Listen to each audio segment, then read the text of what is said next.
तो मोरबी में इस वक्त मैं मौजूद हूँ। वही मोरबी जो कल तक हंस खेल कर रहा था, लेकिन आज पूरा मोरबी रो रहा है। वही मोरबी जो कल छुट्टियों का हंसता खेलता रविवार मना रहा था, लेकिन आज काला सोमवार मना रहा है।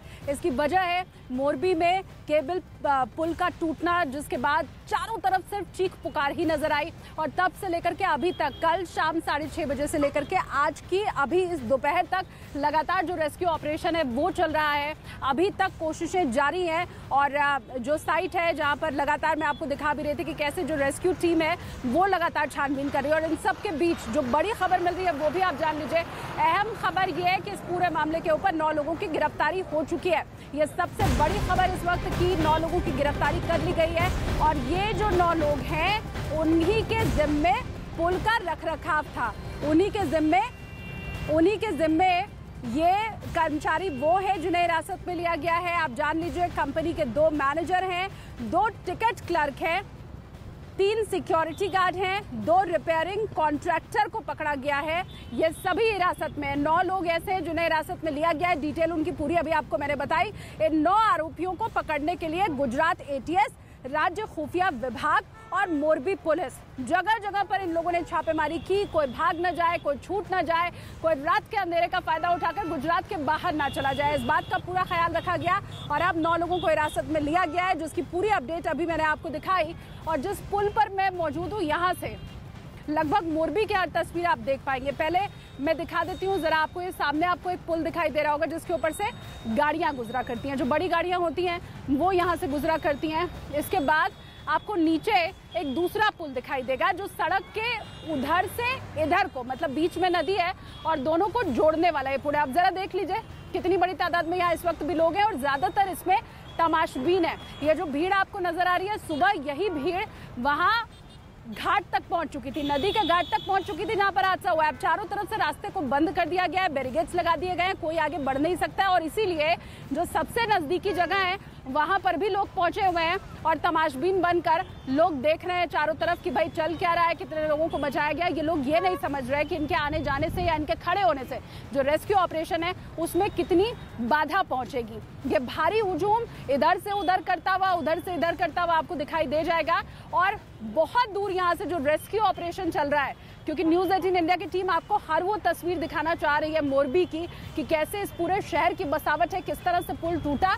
अब वो दूर आपको दिखाई देगा जहां अब भी एसडीआरएफ, एनडीआरएफ की टीम, रेस्क्यू टीमें लगी हुई हैं और अभी भी जो गोताखोर हैं वो उसी बोट पर बैठे हैं। एक जानकारी मैं आपको दूं, पानी अब बहुत कम हो चुका है, इतना कम हो चुका है कि जो रेस्क्यू टीम के लोग हैं वो बीच नदी में खड़े हैं, डूबने जैसी स्थिति नहीं है। तो अगर 6 फीट लंबा आदमी वहां पुल के नीचे खड़ा है तो मैं ये बता दूं कि पानी बमुश्किल वहां पर 3 से 4 फीट ही अब बचा रह गया है। जब मैंने उधर से ये बड़े वाले ब्रिज की ओर रुख किया था उस वक्त ये तस्वीर मैंने वहां पर देखी थी। तो जो पानी है वो अब बहुत कम रह गया है। उसकी वजह यही है कि सुबह जो कंक्रीट था उसको तोड़ दिया गया था और उसके बाद जेसीबी की मदद से उसको तोड़ा गया था ताकि जो पूरा पानी है वो बहकर दूसरी तरफ आए और जो नदी का पानी है वो कम हो चुका है। तो उसमें काफी हद तक सफलता अब मिल चुकी है।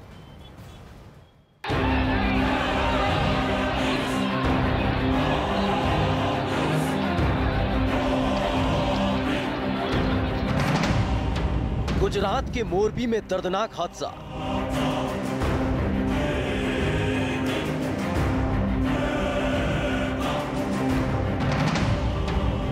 पुल गिरने से मच गई अफरा तफरी।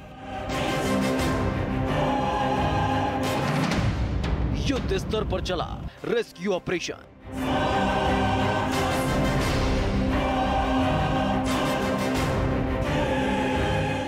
गुजरात के मोरबी में मच्छू नदी पर बना ये पुल जैसे ही धराशायी हुआ, अफरा तफरी मच गई। लोग अपनी जान बचाने के लिए जद्दोजहद करते हुए दिखे। अचानक से हुए हादसे की वजह से कई लोग पुल से सीधे नदी में जा गिरे, तो वहीं कई लोग पुल से लटके नजर आए। इस भयावह हादसे ने हड़कंप मचा दिया, जिसके बाद रेस्क्यू ऑपरेशन शुरू किया गया। जो तैरना जानते थे वो नदी पार करते दिखे, तो वहीं जो पुल पर लटके हुए थे वो केबल के सहारे अपनी जान बचाते नजर आए। जानकारी मिलते ही एनडीआरएफ की टीम रेस्क्यू ऑपरेशन में जुट गई। लोगों को बचाने के लिए गोताखोरों की टीम बोट के साथ मच्छू नदी में उतर गई। और फिर एक एक कर लोगों को नदी से बाहर निकालने का काम शुरू हुआ। बताया गया जब यह हादसा हुआ उस वक्त पुल पर क्षमता से ज्यादा लोग पहुंच गए थे, जिसका वजन पुल नहीं झेल पाया और टूट गया। ये पुल केबल पर बनाया गया था जो मच्छू नदी के ऊपर से गुजरता है। जब ये हादसा हुआ तो कई लोग नदी में गिर गए, जिससे कई लोगों की जान चली गई, लेकिन रेस्क्यू टीम ने कई लोगों को बचा भी लिया। 650 से हॉस्पिटल में पेशेंट्स को पहुंचाए गए। जिला तंत्र राज्य सरकार के द्वारा खासतौर से आसपास के सभी जिलों से एम्बुलेंस, 108 की टीम, डॉक्टर्स की टीम यहाँ पे पहुंचाई गई। और ख़ास तौर पे जिस प्रकार के घटना बनी थी उसको देखते हुए मुख्यमंत्री श्री ने आसपास के सभी जिलों के हॉस्पिटल्स में सभी प्रकार की तैयारियां करने की सूचना दे ली थी। रात के अंधेरे में भी रेस्क्यू ऑपरेशन चलता रहा। नदी में फंसे लोगों को बाहर निकालने का काम किया जाता रहा। वहीं मौके पर कई एम्बुलेंस बुला ली गई और घायलों को तत्काल अस्पताल पहुंचा दिया गया। वहीं इस हादसे की जानकारी मिलते ही गुजरात के मुख्यमंत्री भूपेंद्र पटेल भी पहुंच गए, जिनके आदेश पर बड़ी बड़ी मशीनों की मदद से लोगों को बाहर निकालने का काम किया जाता रहा।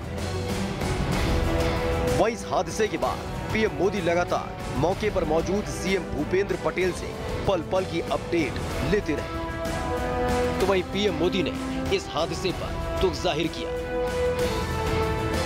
मैं एकता नगर में हूं, पर मेरा मन मोरबी के पीड़ितों से जुड़ा हुआ है।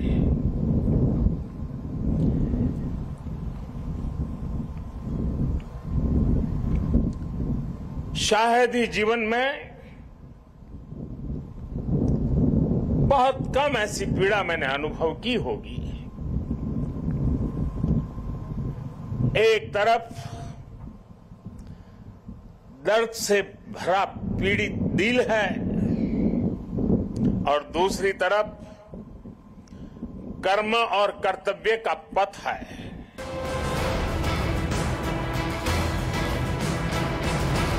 देश के गृह मंत्री अमित शाह को जैसे इस हादसे की जानकारी मिली, फौरन राहत बचाव दल को सक्रिय करते हुए मौके पर पहुंचने के आदेश दिए, जिससे नदी में जिंदगी के लिए जंग कर रहे लोगों को रेस्क्यू टीम ने वक्त रहते बचा लिया। साथ ही गृह मंत्री अमित शाह ने इस हादसे पर दुख व्यक्त किया। सबसे पहले कल गुजरात में एक हादसे में कई लोगों ने अपनी जान गंवाई है। वो दुर्भाग्यपूर्ण हादसे में अपनी जान गंवाने वाले सभी लोगों के परिवारजनों के प्रति मेरी संवेदना व्यक्त करता हूं और वो सभी मृतकों के प्रति ईश्वर से प्रार्थना करता हूं। इस हादसे के बाद न सिर्फ लोगों को बचाने के लिए रेस्क्यू ऑपरेशन चलाया गया, बल्कि गुजरात सरकार ने जिम्मेदारों के खिलाफ सख्त कार्रवाई करना भी शुरू कर दिया और मामले की जांच के लिए 5 सदस्यीय जांच कमेटी बना दी, जो ये पता लगाएगी कि आखिर इसका जिम्मेदार कौन है और क्या खामी रह गई। वहीं जिस कंपनी पर इस पुल के रखरखाव की जिम्मेदारी थी, उस कंपनी के खिलाफ पुलिस ने गैर इरादतन हत्या का मामला दर्ज कर लिया है। पिछले 6 महीने से केबल ब्रिज की मरम्मत का काम चल रहा था। ब्रिज की मरम्मत में करीब 2 करोड़ रुपए खर्च हुए। 25 अक्टूबर को पुल खोला गया था। इस हादसे के बाद भूपेंद्र पटेल सरकार बेहद सख्त नजर आ रही है, जिसने दोषियों की पहचान से लेकर उनके खिलाफ सख्त कार्रवाई करने के लिए जांच कमेटी बना दी है। तो वही इस हादसे में जान गंवाने वाले और घायलों के लिए मुआवजे का ऐलान किया है। साथ ही ऐसा हादसा फिर न हो, इसके भी सख्त आदेश दिए गए।